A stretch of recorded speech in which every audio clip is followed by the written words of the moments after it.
El Gobierno coló hace unos días una pirueta legislativa en la transposición de una directiva. La medida, que estaba precisamente enfocada a luchar contra el crimen, puede terminar beneficiando a etarras con varios asesinatos a sus espaldas. Sin embargo, al Gobierno no parece importarle que los asesinos vayan saliendo de prisión con tal de complacer a Bildu. Al revés, incluso se mostraron orgullosos, riéndose en el caso del ministro Bolaños, y todo para complacer, como digo, a sus socios, al brazo político de ETA, que es quien manda realmente junto con los separatistas en este Gobierno. Nosotros hemos solicitado al Senado que se entendiese el no de la Cámara Alta como un veto a todos y cada uno de los artículos de la ley aprobada y que se devolviera la iniciativa al Congreso para que se votase. Tanto la mesa del Senado como los letrados nos han dado la razón y finalmente se hará así. El texto saldrá adelante igualmente porque la suma parlamentaria no reúne los apoyos necesarios, pero los grupos tendrán que retratarse ahora que saben las consecuencias reales de lo que están haciendo. Esperamos que la mesa del Congreso no haga las trampas a las que nos tiene acostumbrados y efectivamente los grupos se retraten. Y todos aquellos que se empeñan en que los terroristas salgan a la calle sepan que su voto va a servir para excarcelar a decenas de asesinos. A pesar de las maniobras del Gobierno para mantenerse a flote, tampoco olvidamos que Sánchez está encantado evitando que se hable de la corrupción que cerca a toda su familia y que ya le ha implicado a él. La Guardia Civil ha señalado en su informe que el presidente del Gobierno sabía perfectamente que tendría lugar un encuentro entre Ábalos y la vicepresidenta de Venezuela, a pesar de tener prohibida la entrada en el territorio europeo. Ábalos avisó 3 semanas antes a Sánchez de que la vicepresidenta de Venezuela iba a aterrizar en Madrid. Y ahora han cambiado de versión por lo menos 100 veces, diciendo que había sido una parada técnica, que había sido una no visita porque al enterarse de esas teóricas sanciones a la vicepresidenta de Venezuela detuvieron ese encuentro, unas sanciones impuestas por la Unión Europea en el año 2018. Y esto ocurrió en el año 2020. Es decir, que los argumentos del Gobierno cambiantes no se sostienen por absolutamente ningún lado. También hemos sabido que Sánchez validó que se formalizase por iniciativa de Aldama esa reunión, hoy en prisión por un presunto fraude que supera los 180 millones de euros. Hay que recordar que Aldama se había reunido en numerosas ocasiones con la mujer de Sánchez y que tenía un papel fundamental en estos contactos. Y además montó sus empresas en el mismo pueblo portugués en el que reside el hermano de Sánchez. Ahora el primero está en la cárcel y el segundo va camino de ella. No es el caso Koldo, en definitiva, no es el caso Ábalos, por mucho que quieran reducir toda esta causa a una sola persona. Es el caso del Partido Socialista, el de siempre, el del saqueo, el de las corruptelas, que ya afectan a varios ministerios e incluso a una treintena de cargos. Aldama, además, afirma que se llevaron incluso bolsas con 90.000 euros a la sede central del Partido Socialista. En definitiva, el clan tiene su sede en Ferraz y Koldo no es la excepción, sino la punta del iceberg.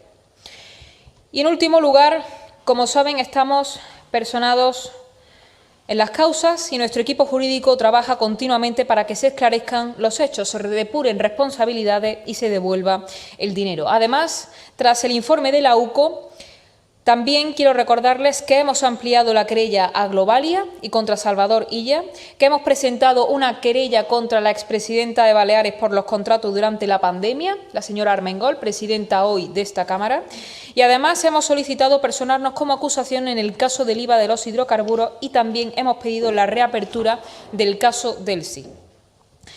Finalmente, quiero anunciar que hoy se va a debatir en el Pleno una iniciativa de Vox en la que pedimos que se eleve de 10 a 15 años el tiempo de residencia para adquirir la nacionalidad, que se contemple entre los requisitos de adquisición no tener antecedentes y que el solicitante conozca, por supuesto, nuestra cultura y que tenga voluntad de asumirla y de integrarse. Además, queremos que se contemple la condena penal firme y la resolución administrativa como causa de pérdida de la nacionalidad española. Nosotros pedimos al resto de grupos que se sumen a nuestra iniciativa y que voten algo que es de pleno sentido común para nosotros y pensado para el beneficio de las generaciones venideras. Y sin más, pues, quedo a su disposición. Buenos días, portavoz. Buenos días. Tengo varias preguntas. La primera es que acabamos de conocer que la mesa finalmente, tras votarlo, ha decidido, digamos, no reconocer ese veto del Senado y mandar el texto directamente al BOE. No sé si nos puede hacer una valoración de esta decisión que acabamos de conocer.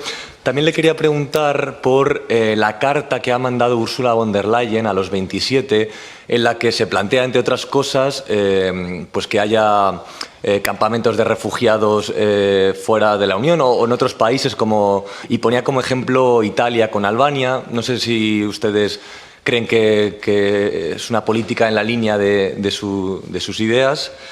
Y, por último, también quería preguntarle por las declaraciones de Laura Borràs. Hace unos minutos también ha venido a no descartar una moción de censura.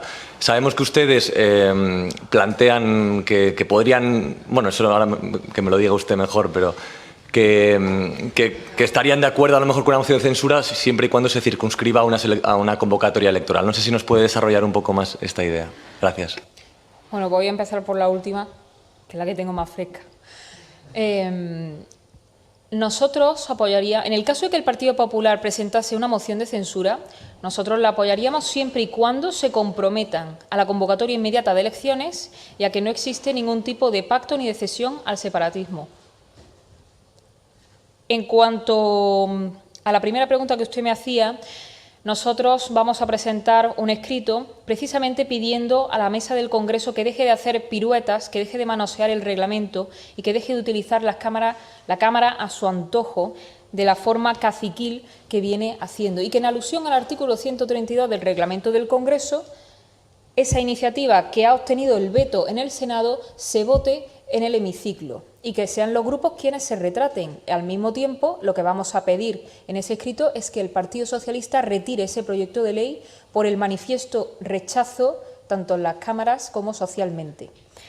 Y en cuanto a la pregunta que me hacía en relación a la inmigración, nosotros lo que le pedimos a von der Leyen y al Partido Popular Europeo es que deje de avalar las políticas del socialismo en España, entre las que se encuentran, por supuesto, las políticas de puerta abierta. Aquí en España tenemos al Partido Popular blanqueando las políticas de puertas abiertas que están consolidando el negocio de las mafias, que están provocando muertes en el mar y que están sembrando la inseguridad en los barrios de España y degradando nuestros servicios públicos. Con lo cual, nosotros lo que pedimos es que sería deseable que dejasen de dar bandazos tanto en España como en Europa y, sobre todo, con los últimos acontecimientos y las últimas noticias que estamos conociendo, el Partido Popular rompa toda negociación con el Partido Socialista y deje de avalar sus políticas tanto en España como en Europa, aunque ya sabemos que la señora von der Leyen se acaba de repartir los cargos con el Partido Socialista. Esa es la lamentable realidad, pero nunca es tarde si la dicha es buena.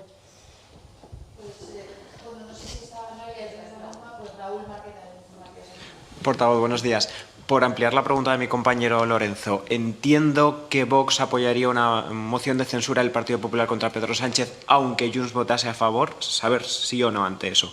Y la segunda pregunta, el Gobierno está valorando la posibilidad de abrir un centro de migrantes en el aeropuerto de Ciudad Real. Al Gobierno de García Paje parece que no le ha gustado mucho. ¿Qué les parece a ustedes esa medida?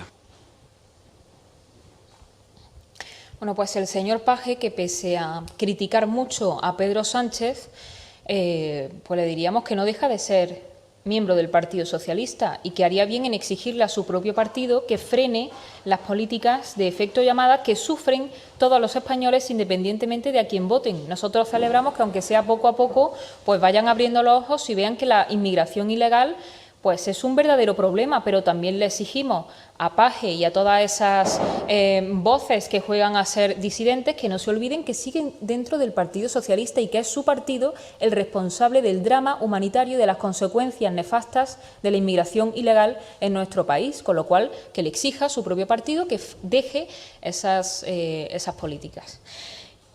Y en cuanto a la primera cuestión, nosotros apoyaríamos una moción de censura presentada por el Partido Popular si se comprometen a la convocatoria inmediata de elecciones y que no hay ningún tipo de pacto con Junts, porque si resulta que vamos a quitar a Sánchez para poner otro gobierno de distinto color, pero que siga condicionado por el separatismo, pues no estamos haciendo nada. Nosotros no solamente queremos echar a Sánchez, queremos echar a Sánchez y ofrecer una alternativa. Bajo nuestro punto de vista, pues me parece bastante inimaginable que Junts apoye una moción de censura a cambio de nada, porque está demostrado que el separatismo no da nada a cambio de nada y nos resulta un escenario pues bastante inimaginable.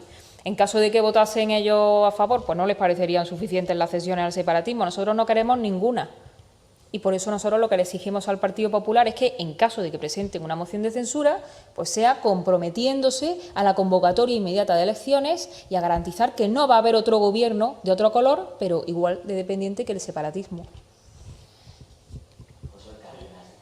Buenos días, portavoz. Ahondando en la cuestión de la moción de censura, perdone por ser reiterativo, ¿hay conversaciones con el Partido Popular? ¿Ya se han reunido? ¿Han tenido algún tipo de contacto? ¿Hay algún tipo de estrategia para que esa moción, a la que pues, muchos españoles pueden estar esperanzados porque los números pueden salir si la apoya Junts, ¿están ustedes hablando con el Partido Popular? Muchas gracias. Pues mire, sobre eso no hemos hablado, pero me parece, como digo, bastante inimaginable que Junts se preste a apoyar una moción de censura a cambio de nada. Nosotros ahora mismo estamos centrados en denunciar la corrupción del Partido Socialista y en no dejar que se olvide que tenemos a Pedro Sánchez como cabecilla de una de las mayores tramas de corrupción desde el caso de los ERE en Andalucía, que tiene pringados literalmente a una treintena de cargos y que aquí pues, no dimite absolutamente nadie. Vamos conociendo poco a poco los informes de la UCO, que parece que les están refrescando la memoria a más de uno. Nosotros estamos personados en todas y cada una de las causas, incluso estamos pidiendo la ampliación de querellas y estamos centrados ahora mismo solo y exclusivamente en eso. Sí, yo le quería preguntar, este fin de semana ha habido una manifestación en Madrid sobre la vivienda. No sé qué opina Vox de esa concentración y cómo se soluciona el tema de la vivienda en España, que es un tema que una de las mayores preocupaciones entre los españoles, sobre todo en los más jóvenes, que imposible poder alquilar una vivienda, imposible formar una familia, imposible salir de casa de sus padres porque la vivienda está por las nubes, donde sea. Entonces le quería preguntar para Vox qué se puede hacer para solucionar el tema de la vivienda y, por último, qué esperan de esa querella presentada contra la presidenta del Congreso, Armengol. Gracias. Bueno, pues la verdad es que ha sido realmente conmovedor ver al Gobierno manifestándose contra sí mismo, porque es que el Gobierno lleva 6 años en el poder, es decir, que son los responsables directos del problema de la vivienda, que son ellos los responsables, son ellos los que dijeron que iban a construir 260.000 viviendas y no hay ni una construida, que anunciaron la ley de vivienda como si fuera la panacea, pero desde que llegó este Gobierno al poder el precio medio de la vivienda ha subido casi un 20% y allí donde se ha aplicado íntegramente la ley de vivienda, que ha sido en Cataluña, pues allí no hay inversiones. Y el precio de la vivienda en Barcelona, en alquiler, es el más caro de todos. Entonces, el Gobierno es el responsable directo del problema de la vivienda en España. Y lo que tiene que hacer el Gobierno es crear las condiciones económicas y sociales propicias para que los jóvenes puedan tener un trabajo estable y de calidad y que hagan con su dinero lo que quieran. Pero claro, lo que ha hecho el Gobierno es anunciar un bono de no sé cuántos millones de euros para jóvenes que ya estaba anunciado, lo presenta ahora como si fuera consecuencia de la manifestación y para que no se hable de sus casos de corrupción, pero no es más que clientelismo puro y duro. Y lo que hay que hacer en España es liberalizar suelo, construir vivienda, reducir los impuestos vinculados a la compraventa y al alquiler de la vivienda y dejar de tratar a los propietarios como auténticos criminales. Con lo cual, que deje el Gobierno de jugar a ser Gobierno y oposición a la vez, porque no les cree absolutamente nadie. Y en cuanto a la querella contra Armengol, me había preguntado, ¿no? Bueno, pues nosotros entendemos que existe una serie de irregularidades que afectan directamente a Armengol en su época de presidenta en Baleares en relación con la compraventa de mascarillas. Hemos conocido esos WhatsApp con Coldo que se han ido publicando y entendemos que hay motivos suficientes para querellarnos contra ella. De momento, aunque solamente sea por estética, pues la presidenta debería dimitir, igual que todo este Gobierno en bloque. Como no tienen la decencia ni la vergüenza de hacerlo, pues nosotros hemos acudido a la vía judicial para depurar las responsabilidades y que paguen por lo que parece ser que han estado haciendo durante los peores meses de los españoles, cuando todos estábamos encerrados, cuando no se nos permitía trabajar, cuando moría gente, esta gente se estaba llenando los bolsillos, aprovechándose de la vulnerabilidad de la sociedad española y de su puesto para seguir enriqueciéndose. Y eso es lo que nosotros vamos a investigar y desde luego vamos a llegar hasta el final. Muchas gracias.